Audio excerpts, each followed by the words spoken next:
Preserving is a great way of getting the best out of fantastic British seasonal fruit and veg. And these pickled pears go really well with things like cold meats, cheeses, or just on their own in a nice crisp salad. So the first thing I'm going to do is get on with the pickling mixture. So just put a pan on the heat, and then some granulated sugar going into the pan, and then some cider vinegar. I've got some cinnamon, to break that in half, just to really get the flavour out. And then some allspice berries. These work really, really well in pickling. So a teaspoon of them. And then just for a little bit of background warmth and fragrance, some cloves. And then some lemon zest. Just take a potato peeler and peel away 4 strips. And there you go, straight in.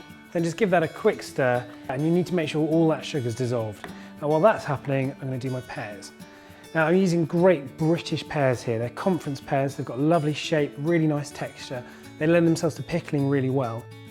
So leaving the stems on, just peel straight down, nice even strips, because you really want to keep that lovely shape of the pear.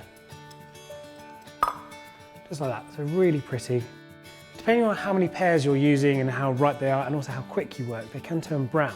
Best tip for this is just take a lemon and squeeze it into a bowl of water, chuck the halves in as well, and as you peel each pear, drop it straight in the water, and they're going to keep that lovely, vibrant, bright white colour. As that pickling liquid's coming up to the boil now, you get these lovely fragrances from the spices and the lemon, but keep your distance though, you don't want to put your head right over the pan because that vinegar is quite potent. The great thing about this is you can get this done in advance, have them in the fridge ready to go, and then just pickle them whenever you're ready. Just drop the pears in, and they're going to simmer away just for about 10 minutes to start to soften them. So the pears are looking great, just starting to soften, and then in with the rosemary. And it might seem like an unusual choice, but rosemary and pears go brilliantly together.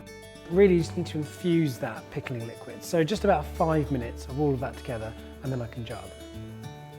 And now it's time to just take all of the bits and pieces out, pop them into a sterilised jar, and then reduce the liquid. Pop the pears and all of the spices in there, and just leave behind the liquid. Now, the reason you don't want to reduce it down now is that you'll overcook the pears, but also you'll extract too much of the flavour from the spices, and it'll end up being a little bit bitter. Just a couple more rogue cloves. There we go. And then put that back on the heat, and then boil it for about 5 minutes just to reduce it down. So that liquid's reduced beautifully, gone all really nice and syrupy, and I need to get that into the jar. And you could ladle it in, but that does take a little while. So I think the easiest way is just to pour it into a jug. Just pour it in over the pears. And you want to make sure that comes up above the top of the pears so that they don't discolour. And then pop a lid on, and then leave them to cool in that lovely flavoursome syrup. And then they're ready to eat straight away, or they're good for a couple of months. And those pickled pears look beautiful.